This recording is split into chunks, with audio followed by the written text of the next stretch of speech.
Marks नहीं आ पाते exam में, ठीक है। तो स्टार्ट करते हैं आज की वीडियो। जो जनरल टिप्स है आप लोगों के लिए, सबसे पहले आता है टाइम मैनेजमेंट। देखिए, होता है हमारे साथ कि 3 आवर का टाइम होता है, बट जो क्वेश्चन हम सबसे पहले अटेंड करते हैं उसमें ही हम 1.5 घंटा 2 घंटा लगा देते हैं।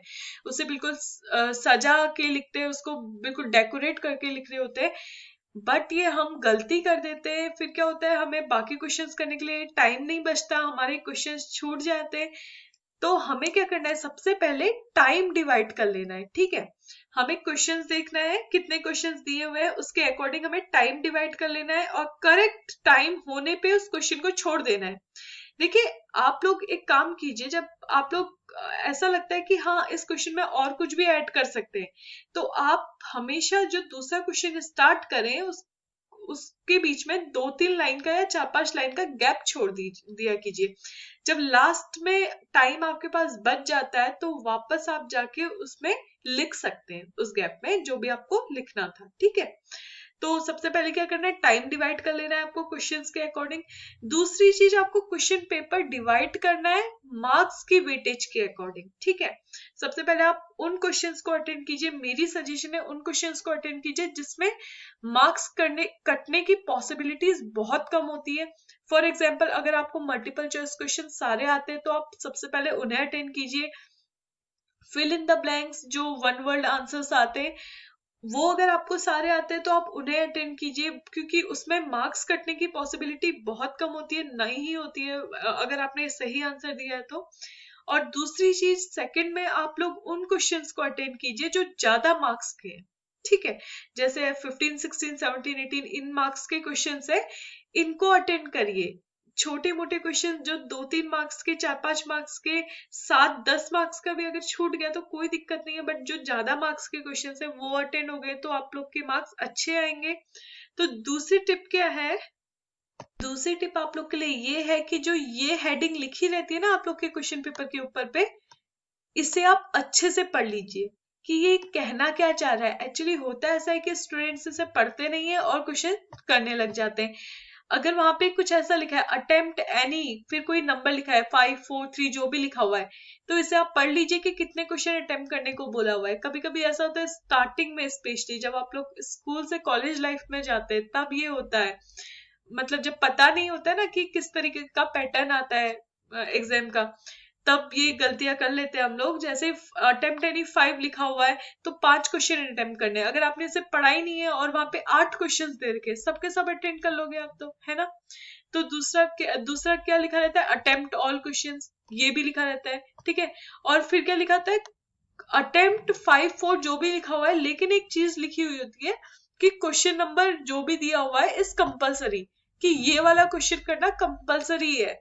तो सबसे पहले टिप क्या है, आप लोग टाइम टेबल मैनेज कीजिए, टाइम मैनेज कीजिए, पेपर के अकॉर्डिंग, उसकी मार्क्स के अकॉर्डिंग पेपर को डिवाइड कर लीजिए। दूसरी चीज, जब पेपर हाथ में आता है तो आप ये वाली लाइन पढ़ लीजिए कि क्या लिखा हुआ है, कितने क्वेश्चन अटेंड करने, कोई क्वेश्चन कंपलसरी तो नहीं है। तो ये गलतियां मत कीजिएगा। आजकल के पैटर्न के अकॉर्डिंग हम लोग देखते हैं कि क्वेश्चंस आते कैसे हैं। देखिए, क्वेश्चन कैसे आते हैं, पहला आजकल आता है टिक मार्क वाले। टिक मार्क वाले एमसीक्यू ही जरूरी नहीं है, टिक मार्क वाले मतलब कि आप लोग को कुछ नहीं करना है, लिखना विखना कुछ नहीं है, बस मार्किंग करनी है। मैच दी फॉलोइंग के तरीके से आ सकते हैं, ट्रू फॉल्स के तरीके से आ सकते हैं, और किसके तरीके से आ सकते हैं, एमसीक्यूज के तरीके से आ सकते हैं, ठीक है। तो नेक्स्ट आता है वन वर्ड आंसर, फिलअप के फॉर्म में आ सकते हैं, या आपको एक ही वर्ड में आंसर देना होता है, या ज्यादा से ज्यादा मैक्सिमम एक सेंटेंस में आंसर देना होता है। एक मार्क्स के आते हैं ये, फर्स्ट एंड सेकंड। फिर आता है short answer question. Short answer question में क्या होता है, थोड़ा सा एक पोर्शन दिया रहता है, for example types of pollution, ये दे दिया आपको शॉर्ट आंसर क्वेश्चंस पे, ठीक है। तो इसमें क्या रहता है, जनरली ये 5, 6, 7 to 8 इतने मार्क्स के आते ही आते हैं। डिपेंड करता है कि आप कौन सी यूनिवर्सिटी से बिलोंग करते हैं, क्या उसका पैटर्न है। तो इतने मार्क्स के आते हैं। और उसके बाद आता है लॉन्ग आंसर क्वेश्चन, या तो ये डिवाइडेड होके आएंगे head, body and tail part में, या एक टॉपिक दिया रहता है उसका जनरल डिस्क्रिप्शन पूछा रहता है। जनरल डिस्क्रिप्शन मतलब ही होता है कि आपको पूरा डिफाइन करना है, उसे पूरी कहानी लिख देनी है उस टॉपिक के बारे में, ठीक है। तो हम इन सबके बारे में पढ़ेंगे कि आप लोग इन क्वेश्चंस के आंसर किस तरीके से दे। पैटर्न देख लेते हैं, क्या जनरल पैटर्न आ रहा है आजकल। देखिए, या तो 3 पैटर्न्स के अकॉर्डिंग आते हैं, या तो पहले क्या आएंगे टिक मार्क वाले। टिक मार्क वाले मतलब या तो पहले एमसीक्यूज दिए रहेंगे, फिर वन वर्ड, फिर short answer question, long answer question. बहुत सारे उसमें ये वन वर्ड वाले नहीं दिए रहते हैं, या तो टिक मार्क वाले ही दिए रहते हैं या वन वर्ड वाले ही दिए रहते हैं। सेकेंड वाला वाइस वर्सा ऑफ फर्स्ट, मतलब पहले long answer then short answer then tick mark last में दिए रहते हैं कहीं एमसीक्यूज, ठीक है। थर्ड पैटर्न जो मोस्ट कॉमन चल रहा है वो क्या है, मिक्स्ड पैटर्न है, कि आप लोग को पहले टिक मार्क वाले दिए रहेंगे, फिर एक दो शॉर्ट आंसर्स डाल दिए रहते हैं, फिर उसके बाद लॉन्ग आंसर्स, फिर उसके बाद कुछ मैच द फॉलोइंग ये वो करके दे सकते हैं, ठीक है। हमने एक एग्जाम्पल बना रखा है कि किस तरीके से पेपर आता है और किस तरीके से क्वेश्चंस डिवाइडेड रहते हैं और किस तरीके से आपको आंसर करनी चाहिए। देखिए, अगर टिक मार्क वाले आ गए तो कोई दिक्कत नहीं है। किस फॉर्म में आ सकते हैं, ट्रू फॉल्स के फॉर्म में आ सकते हैं, मैच दी फॉलोइंग के फॉर्म में आ सकते हैं, मल्टीपल चॉइस क्वेश्चंस के फॉर्म में आ सकते हैं, ठीक है। तो कैसे आ सकते हैं, मैच दी फॉलोइंग तो ठीक है आपको समझ में आ ही रहा है। जैसे आ गया कि फंक्शन ऑफ हार्ट, ए ये दे दिया, बी सी डी ऐसे करके ऑप्शन दे दिए, ठीक है। उसके बाद हार्ट पंप ब्लड ट्रू है या फॉल्स है ये लिखना होता है। लेकिन अगर ओएमआर शीट में आ गए, देखिए ये कॉलेज में तो नहीं चलता है, बट आप लोग को जब भी ओएमआर शीट भर रहे हैं तो उसका एक पैटर्न होता है। आप इस तरीके से ओएमआर शीट भरें, ठीक है। सर्कल को पूरा फिल करना है, इस तरीके से नहीं कि आपने क्या करा, सर्कल को आधा फिल करा, मतलब पार्शियली फिल नहीं करना है, ठीक है। सर्कल को हमेशा पूरा फिल करना होता है ओएमआर शीट में। तो नेक्स्ट टाइप के क्वेश्चंस जो आते हैं वो आते हैं वन वर्ड आंसर या वेरी शॉर्ट आंसर क्वेश्चन, ठीक है। क्या दिया रहता है, डेफिनेशन दे सकते हैं, ठीक है। डेफिनेशन वन लाइन की डेफिनेशन होगी। और क्या दे सकते हैं, फिल अप दी ब्लैंक्स दे सकते हैं, ठीक है। मतलब वन वर्ड में ही आपको आंसर देना पड़ेगा। ये टोटल 16 मार्क्स का होगा, तो 1 2 3 4 करके 16 क्वेश्चंस दिए रहेंगे, एक एक मार्क्स के आते हैं। ऊपर वाले जो एमसीक्यूज वगैरह थे वो भी एक एक मार्क्स के आते हैं। फॉर एग्जाम्पल देखिए, जैसे chair is a dash thing, living है या नॉन लिविंग है आपको फिल करना है। दूसरी बात, अगर वन सेंटेंस में आपको आंसर देना है तो क्या, डिफाइन पोल्यूशन, ठीक है। देखिए, इन चीजों में एक गलती मत कीजिएगा। अगर शॉर्ट आंसर, अगर एक एक मार्क्स में आपको डेफिनेशन पूछी गई है तो उसे 1 से 2 लाइन में खत्म कीजिएगा, उस पर कुछ ज्यादा कहानी मत लिखिएगा। हमेशा डेफिनेशन पॉइंट टू पॉइंट होती है। डेफिनेशन में कुछ भी कहानी, कुछ भी चीज नहीं लिखी जाती, कोई भी डायग्राम वगैरह ये सब नहीं इंक्लूड किया जाता अनटिल अनलेस कंपलसरी ना हो। लेकिन डेफिनेशन हमेशा पॉइंट टू पॉइंट होनी चाहिए, और अच्छी बुक से डेफिनेशन पढ़े हमेशा, ठीक है। ऑफिशियल डेफिनेशन पढ़े, जो अच्छी बुक्स में दे रखी है उन बुक्स से डेफिनेशन पढ़े और उसी को लिखें। तो डेफिनेशन 1 से 2 लाइन में इनफ है अगर एक एक मार्क्स के क्वेश्चन आते हैं, ठीक है। शॉर्ट आंसर क्वेश्चन कितने कितने मार्क्स के आ सकते हैं, 5 6 7 8, ठीक है। अकॉर्डिंग टू योर जो भी आप लोग यूनिवर्सिटी से कर रहे हैं, तो 5 6 7 8 इतने मार्क्स के ये आते ही आते हैं, ठीक है। तो ये किस तरीके से आ सकते हैं, जैसे आ गया कि टाइप्स ऑफ पोल्यूशन, आपको टाइप्स ऑफ पोल्यूशन बताने। लेकिन जब भी आप शॉर्ट आंसर क्वेश्चंस करें तो जैसे टाइप ऑफ पोल्यूशन दे रखा है, ठीक है। सीधे स्टार्ट मत कीजिए कि टाइप्स ऑफ पोल्यूशन ये होता है, एयर पोल्यूशन, वाटर पोल्यूशन, नहीं।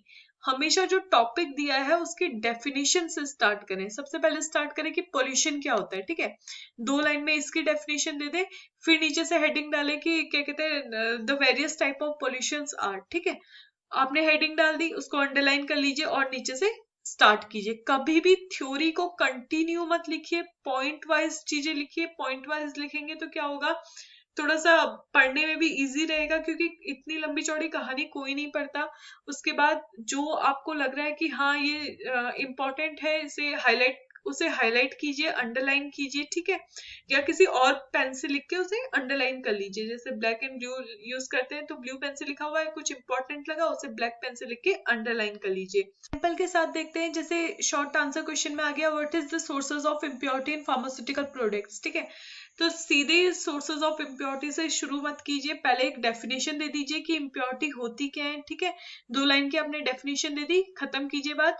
नेक्स्ट वाले हेडिंग डालिए सोर्सेज ऑफ इम्प्योरिटी, फिर उसके बाद वो टॉपिक्स स्टार्ट कर दीजिए, ठीक है। तो आप लोग ऐसे लिखेंगे तो ज्यादा अट्रैक्टिव रहेगा। अगर आप उसमें डायग्राम ऐड कर रहे हैं, फ्लो चार्ट ऐड कर रहे हैं तो बहुत अच्छा रहेगा, आप लोग के मार्क्स नहीं कटेंगे, ठीक है। ऐसे करके आप काम करते रहते हैं। लॉन्ग टाइप क्वेश्चंस में कितने मार्क्स के आते हैं जनरली? आप मतलब आप कौन सी यूनिवर्सिटी से बिलोंग करते हैं उसके अकॉर्डिंग 15, 16 और 17 या 18 मार्क्स तक का, ठीक है।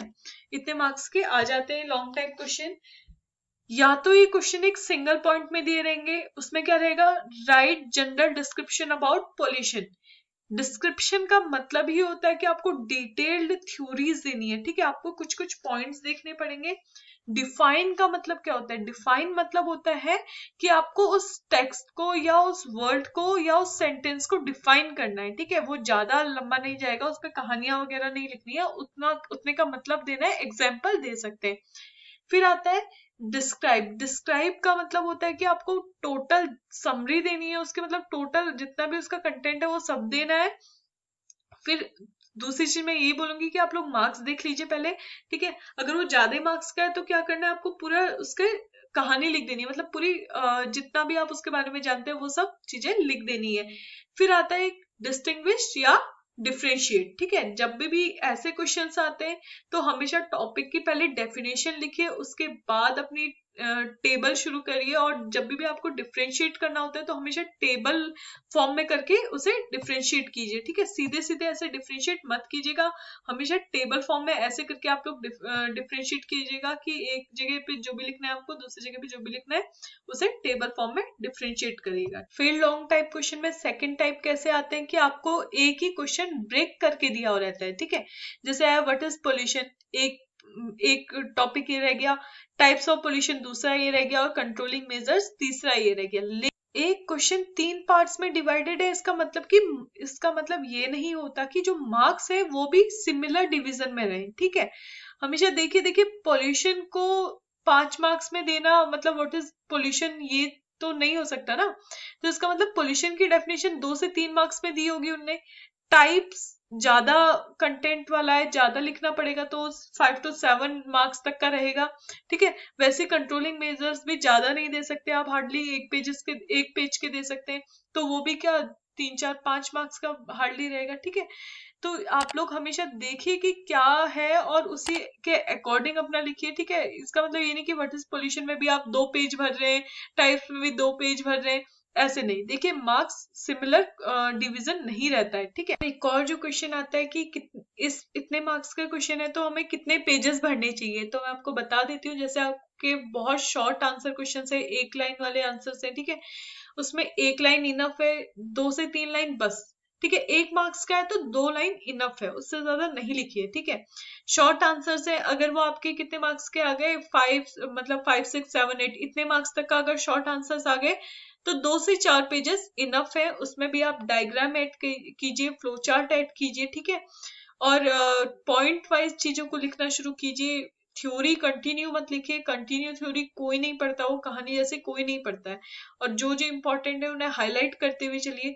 लॉन्ग क्वेश्चंस अगर आपके आते हैं 15, 16, 17, 18 मार्क्स तक का, तो उसमें 5 to 8 पेजेस इनफ है। कॉपी भरने से मतलब मत कीजिए, सॉलिड चीज लिखिए। सॉलिड चीजेस का मतलब कि अच्छी चीज, अच्छा कंटेंट लिखिए और उसको डायग्राम से समझिए। जितनी चीजें आप डायग्राम से समझेंगे, जितनी चीजें फ्लो चार्ट से समझेंगे ना, आप लोग को लिखना कम पड़ेगा पहली चीज, और मार्क्स अच्छे आएंगे।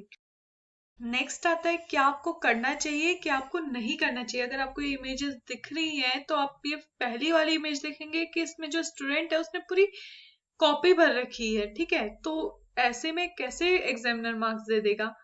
इस वाले में उसने क्या कर रखा है, एक डायग्राम भी बना रखा है बीच पे, ठीक है, और थोड़ा गैपिंग देके चीजें लिखी हुई है, ठीक है। तो आप ऐसे ही कीजिए कि डायग्राम देते हुए चलिए और गैप देते हुए चलिए। कोई नया टॉपिक स्टार्ट कर रहे हैं तो 1 लाइन का गैप दीजिए, ठीक है। टॉपिक की हेडिंग डालिए, फिर 1 लाइन छोड़ दीजिए, ताकि वो क्या हो, अच्छे से दिखे, ठीक है। देखिए डायग्राम का मतलब ये नहीं कि बिल्कुल आपको वहां पे पेंटर बन जाना है, बिल्कुल इतनी अच्छी सी अपनी आर्ट के सारे गुण दिखा देने हैं, ऐसा कुछ नहीं है। आपको टाइम भी देखना है, ठीक है, टाइम लिमिट भी देखना है। फॉर एग्जाम्पल अगर आ गया कि कार्डियोवास्कुलर सिस्टम के बारे में बताइए या हार्ट के फंक्शन के बारे में बताइए, तो जरूरी नहीं है कि आपको पूरा हार्ट का डायग्राम ही बनाना है, वो इतना कॉम्प्लिकेटेड डायग्राम है। अनटिल अनलेस आपकी ड्राइंग इतनी अच्छी है या आप इतने जल्दी काम कर लेते हैं तो अलग बात है। लेकिन अगर आपकी ना ड्राइंग अच्छी है ना आप जल्दी काम कर पाते हैं, यानी कि आपको टाइम लग जाता है डायग्राम बनाने में, तो कुछ नहीं करना है। सिंपली मैं आपको एक एग्जांपल बताती हूँ। देखिए ये क्या किया है, हार्ट का ही फंक्शन बताया हुआ है, ठीक है। अगर आप ऐसे भी बना देते हैं ना तो एग्जामिनर समझ जाएगा कि हाँ आपने यहाँ से एक वो वेन भेजी हुई है, मतलब आर्टरी भेजी हुई है, उसमें लिखा है डीऑक्सीनेटेड ब्लड जो लंग्स में पहुंच रहा है, वहां से वेन्स लेके आ रही है ऑक्सीजनेटेड ब्लड, ठीक है। फिर हार्ट से आर्टरीज लेके जा रही है ऑक्सीजनेटेड ब्लड, और डीऑक्सीजनेटेड ब्लड वेन्स हार्ट पे वापस लेके आ रही है। तो क्या इससे पता चल गया एग्जामिनर को कि हाँ आपको चीजें आती हैं। जितना हो सके डायग्राम में ही लिखिए ऐसे टेढ़े मेढ़े करके, ठीक है। जितना हो सके उसी को मेंशन कीजिए, उसी में पॉइंट्स मेंशन कीजिए। अगर इसके बाद आप नीचे से थ्योरी भी लिख देते हैं, हार्ट की ये थ्योरी है, तो एग्जामिनर आपका डायग्राम देख के समझ जाएगा कि हाँ ठीक है इस बच्चे को आता है, तो उसे नीचे थ्योरी पढ़ने की जरूरत ही नहीं है, वो आपको यहीं पे मार्क्स दे देगा, ठीक है। तो आप लोग ऐसे काम कीजिए। जो दूसरी टिप है आप लोग के लिए, अंडरलाइन और हाईलाइट, ठीक है। ये मैंने आपको पहले भी बताया कि चीजों को अंडरलाइन करते हुए चलिए। देखिए जैसे हेमेटोपोइटिक सिस्टम है, ठीक है। अब मैंने यहाँ पे रेड ब्लड सेल लिखा हुआ है, इसके बाद सीधे सीधे कहानी लिखी हुई है, तो अगर मैं इसको एक गैप के साथ दे दूं, ठीक है, यहाँ पे मैं एक गैप दे दूं और उसके साथ इसे लिखूं, तो ये थोड़ा सा डिफरेंट दिख रहा है। अब थोड़ा सा लग रहा है कि हाँ कुछ अलग से लिखा हुआ है यहाँ पे मैंने। और उसके बाद जैसे मुझे ऑक्सीजन को हाईलाइट मतलब अंडरलाइन करना है, मतलब ये इंपॉर्टेंट है, तो मैंने इसको क्या करा, अंडरलाइन कर लिया। या मैं इसको क्या करूंगी, किसी दूसरी पेन से लिख लूंगी, ठीक है। तो मैंने इसको दूसरी पेन से लिख लिया और क्या कर लिया, अंडरलाइन कर लिया। तो ऐसे क्या होगा, मेरे पॉइंट्स दिखेंगे। और मैं गैप दे के करूंगी, जैसे ये एक नई हेडिंग शुरू हुई है, मैंने यहाँ पे गैप दिया, उसके नीचे उसकी कहानी लिखी, फिर उसके बाद गैप दिया, तो क्या होगा, गैप से ये पता चल जाएगा कि हाँ कुछ नया स्टार्ट हुआ है। उसके बाद मैं रेड ब्लड सेल का एक छोटा सा अगर डायग्राम देना चाहूँ, तो मुझे कुछ नहीं करना है। मतलब आप लोग डायग्राम इतना कॉम्प्लिकेटेड मत बनाइए, अगर नहीं बनता है तो छोटा सा ऐसे ही करके बना लीजिए और उसके अंदर लिख दीजिए रेड ब्लड सेल, ठीक है। तो वो भी यही दिखाएगा कि आपने रेड ब्लड सेल का डायग्राम बनाया हुआ है, और थोड़ा सा आंसर क्या लग जाएगा, अट्रैक्टिव लग जाएगा। तो कौन कौन से टिप्स फॉलो करनी है हमें, सबसे पहले हमें टाइम मैनेज करना है, टाइम डिवाइड करना है अकॉर्डिंग टू क्वेश्चन वेटेज, ठीक है, मतलब मार्क्स वेटेज, ठीक है। इसके अकॉर्डिंग हमें क्या करना है, डिवाइड कर लेना है। उसके बाद हमें क्या करना है, कंटिन्यूअस थ्योरी नहीं लिखनी है, उसको हाईलाइट करते हुए चलना है, इंपॉर्टेंट पॉइंट्स को, फ्लो चार्ट, डायग्राम, ये सारी चीजें इंक्लूड करते हुए चलनी है, ठीक है। कभी भी किसी पर्टिकुलर टॉपिक को स्टार्ट करें तो उसके डेफिनेशन से स्टार्ट कीजिए। भले ही आपसे पूछी गई है नहीं पूछी गई है डेफिनेशन, वो मैटर नहीं करता, लेकिन वो आंसर अट्रैक्टिव लगता है।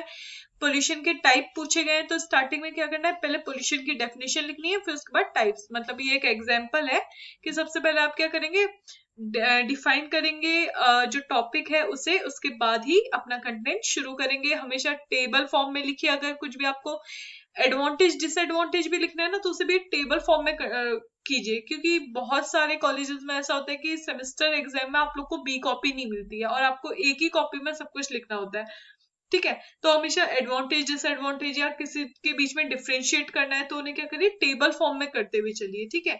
और हमेशा जब क्वेश्चन स्टार्ट करते हैं, हाँ एक और गलती आप लोग करते हैं, बहुत सारे स्टूडेंट्स ये गलती करते हैं कि आप लोग क्या करते हैं, जैसे आंसर फर्स्ट है, क्वेश्चन नंबर फर्स्ट का आप आंसर लिख रहे, ठीक है। तो आपने क्या करा, यहीं पे ऐसे लिख दिया कि यहीं पे आपने क्वेश्चन नंबर फर्स्ट लिख दिया, उसका आंसर लिख दिया, फिर 4-5 पेजेस में वो आंसर कंप्लीट हुआ, फिर आपने दूसरा क्वेश्चन वहीं से स्टार्ट कर दिया। ऐसे मत कीजिए, क्योंकि एक एग्जामिनर के पास एक बच्चे की कॉपी नहीं जा रही है, बहुत बच्चों की कॉपी जा रही है। उनको इतना टाइम नहीं होता कि इतना देखते रहे कि आपने कहाँ पहला क्वेश्चन खत्म किया, अच्छा दूसरा क्वेश्चन यहाँ से स्टार्ट किया। तो जब भी आप लोग लिखते हैं तो आप एक काम कीजिएगा, मतलब जब भी आप लोग आज से लिखेंगे तो सबसे पहले क्वेश्चन को सेंटर में लिखिएगा, ठीक है। क्वेश्चन हमेशा सेंटर में लिखिए, ठीक है। उसके नीचे क्या कीजिए, एक अंडरलाइन कर लीजिए, ठीक है।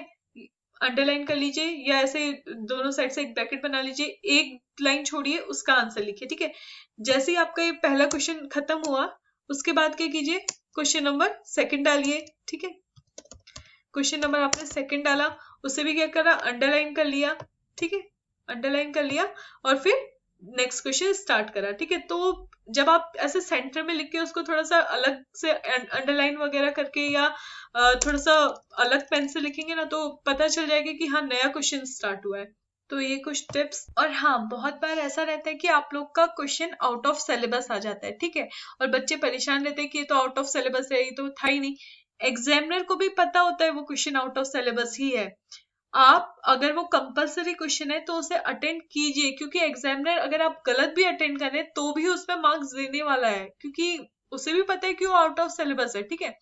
तो हमेशा ऐसा होता है कि जो टफ पेपर आते हैं ना उसकी मार्किंग इजी होती है, और जो इजी पेपर आते हैं उनकी मार्किंग टफ हो जाती है। तो कभी ये मत कहिए कि आउट ऑफ सिलेबस है, नहीं अटेंड करते, छोड़ देते हैं। कोई क्वेश्चन छोड़ के मत आइए, कुछ ना कुछ उसमें लिख के आइए, ठीक है। और टाइम मैनेज करते हुए चलेंगे तो कभी क्वेश्चन नहीं छूटेंगे आप लोगों के। तो जितनी टिप्स हमने बताई है उन सबको फॉलो कीजिए, बिकॉज ये हम अपने पर्सनल एक्सपीरियंस से टिप्स नहीं बता रहे हैं, हम लोग उन्हीं टीचर से पूछ के आ रहे हैं जो लोग आप लोग की कॉपीज चेक करते हैं, मतलब बोर्ड एग्जाम या कॉलेज की कॉपीज चेक करते हैं। तो आप लोग इन टिप्स को फॉलो कीजिए, और अगर आपको ये वीडियो अच्छी लगी है तो लाइक कीजिए, सब्सक्राइब कीजिए, बेल आइकन प्रेस कर लीजिए। Thank you.